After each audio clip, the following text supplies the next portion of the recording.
Olá, meus amigos, sejam todos muito bem-vindos ao canal Politizando. Eu sou o William Jacob e eu quero pedir a sua ajuda. Se você não se inscreveu e puder, se inscreva, ativa as notificações e se gostar do vídeo, deixa o like, não gostou, deixa o dislike. E quem puder também compartilhar, nos ajuda aí furando as bolhas para o nosso espaço aqui continuar crescendo e atraindo mais pessoas. E Lula foi entrevistado nesse dia 29 de setembro. Eu assisti a entrevista na íntegra e separei alguns trechos para a gente analisar aqui. Vamos lá então. É normal que haja. O fato das pessoas estarem procurando uma terceira via demonstra apenas a fragilidade política do país. Não é que demonstra a fragilidade política do país. Primeiro eu vou fazer uma ressalva aqui que eu particularmente não gosto do termo. Porque terceira via você acaba reduzindo as alternativas, que às vezes pensam diferente umas das outras, você acaba reduzindo todo mundo no termo terceira via. Então, quanto ao termo, eu entendo, também não sou favorável a ele. Mas, por trás do termo, qual que é a ideia no imaginário das pessoas? Você ter um nome que realmente consiga crescer e quebrar essa polarização que não está tentando algo nesse sentido de união por conta de fragilidade. É por uma necessidade que nós temos de tirar Bolsonaro do segundo turno para que aí sim tenhamos um debate mais qualificado, melhor, sem ódio, sem paixão. Então a sociedade clama por uma alternativa. Aí se alguém vai chamar de terceira via, se vai chamar disso ou daquilo, o nome vamos avaliar. Mas não é significado de fragilidade. Vamos lá ver o que ele vai continuar dizendo aqui. Porque em 89, quando eu fui candidato, Anderson, eu disputei as eleições contra 12 candidatos. Você é muito novo, mas deve estar lembrado, eu disputei contra o Ulisses Guimarães, Aureliano Chaves, Brizola, Mário Covas, Afife, Roberto Freire, ou seja, eram 12 candidatos. Perdeu, mas foi para o segundo turno. Então, manteve a hegemonia, que ali já era assim, estava esboçado. O PT, o maior partido de esquerda da América Latina e tal, essa coisa que eles falam muito. O Brizola, depois eles próprios disseram ali, reconheceram que o Brizola propôs que ele e Lula abrissem mão das candidaturas para apoiarem Mário Covas, que embora aparecesse atrás deles, demonstrava condições de vencer Collor no segundo turno. E aí o Lula não quis, a coisa ficou desunida, fragmentada, o Lula venceu no campo progressista, o que para ele já é uma vitória imensa, foi e perdeu, como tudo indicava que perderia. Então, presente para o Brasil, Fernando Collor de Mello, e o que teve dali para frente, né, vocês todos sabem. Bom, e outro ponto importante para a gente destacar sobre essa coisa de terceira via é que alguns partidos estão se movimentando para que não se repita o que aconteceu já em outros episódios, como esse de 89, em que haja uma fragmentação muito grande e que então uma união um pouco maior, eu não alimento a ilusão de que nós teremos uma união total daqueles que não querem a polarização. Mas eu acredito que quanto menor for a polarização, maiores as chances dos candidatos que estão atrás de Lula e de Bolsonaro saírem com força, tempo de televisão e tudo mais, para aí sim trazer o debate para o campo das ideias e a população avaliar. Vamos ver o que ele continua falando aqui. Deveria acontecer agora era que ao invés das pessoas ficarem inventando e discutindo uma terceira via, seria importante que dos 30 partidos ou 32 que nós temos funcionando no Congresso Nacional, todo mundo lançasse candidato. Oh, que ideia maravilhosa! 32 candidatos a presidente da República. Beleza, hein? Ideia genial. As eleições serão em 2 turnos, ou seja, então, todo mundo lança candidato, vamos ver qual é a força de cada partido político, vamos ver como é que o povo trata cada partido político, e os 2 mais votados vão para o segundo turno. Esse deve ser um jogo mais tranquilo, mais democrático, e não tentar ficar procurando candidato. É como se os setores de comunicação... Vamos só parar aqui um pouco, é o seguinte, porque ele tem consciência, ele não é bobo, ele é esperto, já ganhou, já perdeu a eleição, porque ele sabe que dependendo do tipo de união que você tiver, essa união ela sai mais fortalecida e ela pode criar algum tipo de fato novo. Não um fato novo como nós tivemos em 94, por exemplo, que até maio Lula liderava as pesquisas com mais de 40% e o Fernando Henrique tinha menos de 20%. Aí veio o Plano Real e na eleição o Fernando Henrique venceu com mais de 50% e o Lula ficou com 27%. Metade do que o Fernando Henrique teve. Ali foi um fato novo porque a sociedade estava machucada com a inflação. Então o Lula sabe que algum evento novo agora poderia tirar dele essa liderança folgada que ele tem agora e que, por exemplo, tinha também em 94. Nós não teremos um plano real em 2022. Mas o impeachment, por exemplo, que o Lula nunca abraçou a ideia com tanta empolgação, poderia criar um fato novo. Você tira aquele que acaba sendo um cabo eleitoral do próprio Lula, que é o Bolsonaro.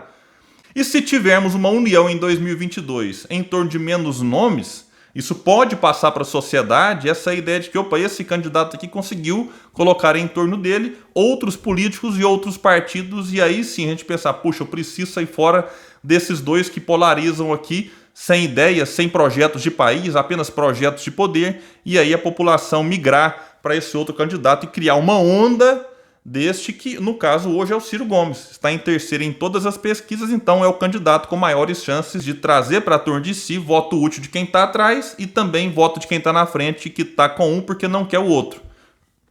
Vamos lá continuar aqui então com ele.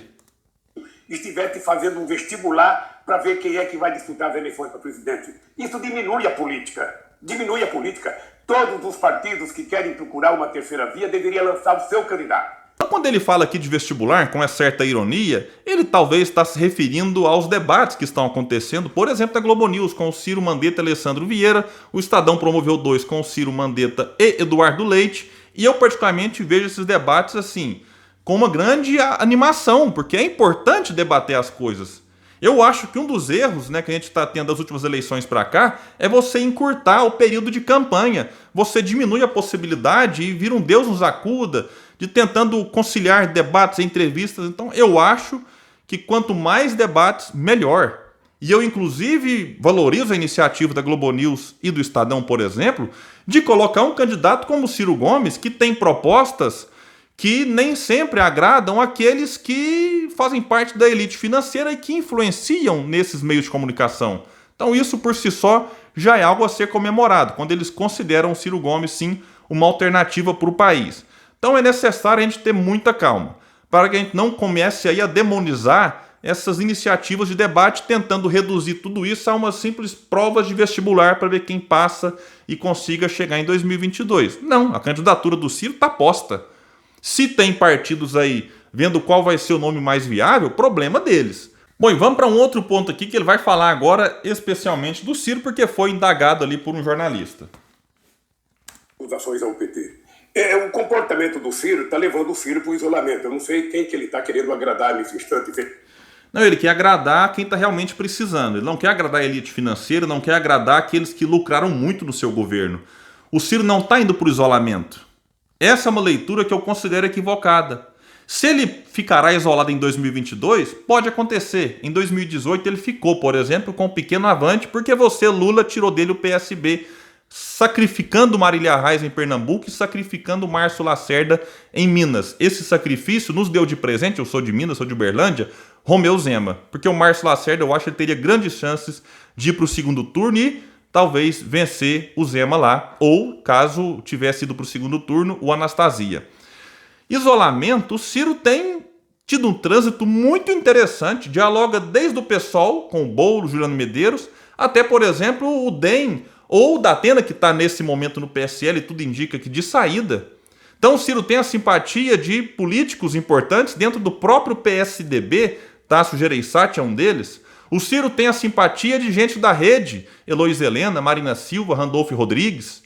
Então o Ciro tem um diálogo muito amplo, agora também deseja ter o Cidadania junto com ele, tem participado de alguns eventos, não só esse que eu já citei, debate do Estadão e tudo mais, mas, enfim, foi defender a democracia em vários momentos com aqueles que pensam diferente dele sobre diversos assuntos. Então eu não enxergo o Ciro isolado. Pelo contrário, o que eu considero que está isolado é o próprio Lula, que tem dialogado com quem? Com os de sempre. Parte da esquerda e também com o MDB, a parte podre dele, Eunice Oliveira, Renan Calheiros, Gedel Vieira Lima. É isso, então eu não percebo que o Ciro está isolado, ele está tentando buscar o seu espaço, mantendo o seu projeto. Eu acompanho o Ciro há muitos anos, eu posso dizer, não vi até agora o Ciro mudar nada do que ele tem dito, mas ele está dialogando, ele está mostrando as suas propostas, mostrando as suas ideias. Ele está querendo herdar os possíveis votos que o Bolsonaro vai perder. Mas é um problema dele. É um problema dele. Em política, a gente colhe aquilo que a gente planta. Depende, né? Porque o Ciro já plantou muito apoio ao PT e nunca colheu apoio do PT. Esse é um ponto interessante. Só mais uma pinicadinha aqui. Quando ele fala colhe o que planta, interessante, porque o PT plantou Temer de vice da Dilma. O PT plantou Cunha. Foi alertado por Ciro Gomes, que foi acusado de quê? De estar magoado. O que o PT colheu? Impeachment. Que chamaram de golpe e no ano seguinte estavam lá abraçados com aqueles que lideraram o golpe no Senado, Renan Calheiros e Eunício Oliveira. Se a gente plantar coisa boa, se a gente regar bem a planta que nós plantamos, nós vamos colher coisa boa. Se a gente não fizer isso, a gente não colhe. E eu acho que o Ciro está agindo equivocadamente do meu ponto de vista, mas ele acha que tem que bater e é... Bater? Como assim bater? Mano, não é possível. Onde é que se viu o Ciro bater no PT? Meu Deus do céu, a questão é, vamos esquecer a palavra bater, atacar. O PT errou ou não errou? O Lula e o PT acham que não. Na verdade, o Lula até acha que errou. Já acompanha algumas entrevistas, a autocrítica que ele faz é de não ter avançado na regulação dos meios de comunicação, diz que está disposto a fazer isso se for eleito. Então, se o PT errou, por que o Ciro vai ficar também agora negando e escondendo os erros do PT? O Ciro não é petista, nunca foi. Passou por vários partidos, nunca o PT. O Ciro já concorreu contra o PT 3 vezes, o próprio nessa entrevista aqui lembrou. Então o Ciro é candidato contra o PT, que ele vai para uma campanha só aplaudindo, batendo palma? O Ciro disse que o Lula faz parte do campo da democracia, o Bolsonaro do campo do fascismo. Ok. O Ciro reconhece que teve alguns avanços? Sim. Mas aí não dá para negar também que em 14 anos muita coisa podia ser feita e não fez, e muita coisa errada foi feita. Então esse papel de ficar passando pano pro PT, esse papel de ficar só batendo palma, aplaudindo Lula faça o que faça, não é papel do Ciro. Isso é papel da Márcia Tiburi, do Jean Willis, do Zé de Abreu. Do Ciro, não.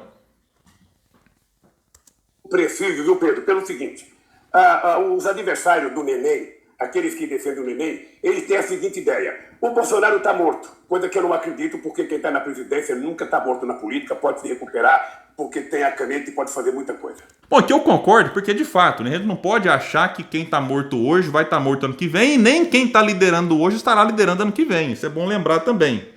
E sim, alguém que está no cargo sempre pode mudar. O que eu acho difícil para o Bolsonaro, porque a economia é aquilo que afeta mais ou menos a popularidade de um presidente. E os indicadores hoje apontam que em 2022 o crescimento do PIB, segundo o Itaú, é de 0,5%. Então a situação do Bolsonaro não é fácil. Bom, pessoal, aqui só um momento um pouco hilário que aconteceu. Ele se enrolou nas palavras, vamos ver aqui. Então quem perder, ganha. Sabe? Ou melhor, quem perder, governa. Ou melhor, quem perder fica chorando. E quem ganhar, governa esse país. Então, bom, aqui é uma pequena confusão, só para não passar batido aqui, porque eu achei um pouco engraçado. Mas vamos lá, avançar aqui para um outro ponto importante da fala dele. Pois vamos para uma outra parte aqui que me chamou muita atenção também. Ô, Adão, eu vou dizer com muita sinceridade, tem 2 coisas que nós temos que fazer.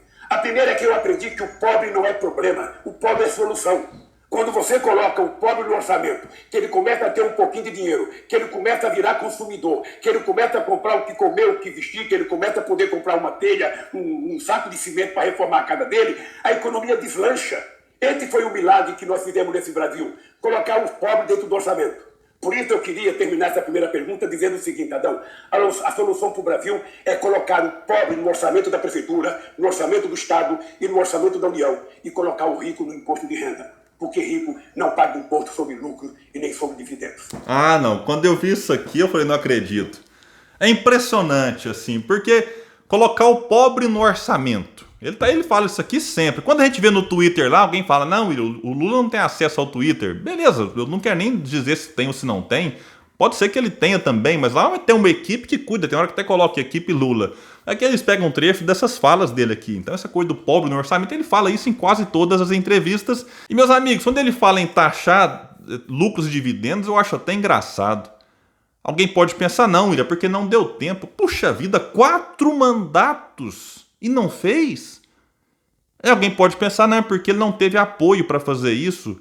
Mas ele teve a aprovação popular de 87%. Por que não usou isso para tentar realmente mobilizar a sociedade, colocar a coisa em discussão? Mas não mudou nada, não fez nenhuma reforma estrutural. Por isso, quando ele canta as glórias do seu governo, Aí ele tenta esconder o tombo do governo Dilma e colocar tudo isso na conta de Lava Jato, na conta de crise externa e tal. Mas não, teve crise lá fora? Teve. Mas se o Brasil tivesse feito reformas estruturais, o impacto na vida do pobre seria menor. Então não adianta você tomar cerveja, comer picanha 1, 2, 3 anos e depois a economia despencar. E o pobre ter que comer pé de frango, ter que comer osso, ter que fazer sopa de osso. Então quando a gente olha hoje para a desigualdade social no Brasil, em que 1% concentra 50% da riqueza, a gente não cai a ficha de que, poxa, até 5 aninhos atrás estava um governo dito progressista. Eu assisti a entrevista do Lula. Tem coisa que eu concordo? Tem. Mas como não demonstra arrependimento dos erros que cometeu, eu tenho muito medo dele sendo eleito, de em 2026 voltar um Bolsonaro turbinado, voltar um Bolsonaro piorado. Então esse é um ponto importante. E não adianta alguém vir aqui e falar o inimigo é Bolsonaro. Eu considero Bolsonaro, nas suas ideias, não a pessoa em si, uma parte do problema, grave, uma ameaça à democracia. A outra parte é a falta de projeto para o país. E dá para combater essas duas partes do problema de uma vez só. Então esse é um ponto. E não adianta alguém vir aqui também, não, mas não é hora de criticar o PT. Nunca é para quem é lulopetista, o que não é meu caso. Então não adianta a gente ficar, vamos deixar passar a eleição para a gente criticar. Aí depois de eleita a conversa é a mesma, não é hora de criticar o PT. Porque se criticar agora, a direita volta em 2026. Então, é necessário enfrentar os problemas de frente, algo que o Lula não quer fazer. Se ele não quer fazer, quem está descontente com o atual governo e quem também não quer a volta daquilo que gerou Bolsonaro, tem o dever e o papel de estar falando disso, de tentar conscientizar a população de que não é, repito, trocar este por aquele, mas é trocar a falta de projeto de país que, na minha opinião, não estou equiparando as pessoas. Lula e Bolsonaro representam para alguém que ofereça um projeto que desenvolva o país. E tem candidato que está oferecendo. Aí cabe a cada um de nós agora avaliar qual que é aquele que melhor traz respostas efetivas para os nossos problemas. E nós ficaremos atentos. Meus amigos, muito obrigado e até o próximo vídeo aqui no canal Politizando.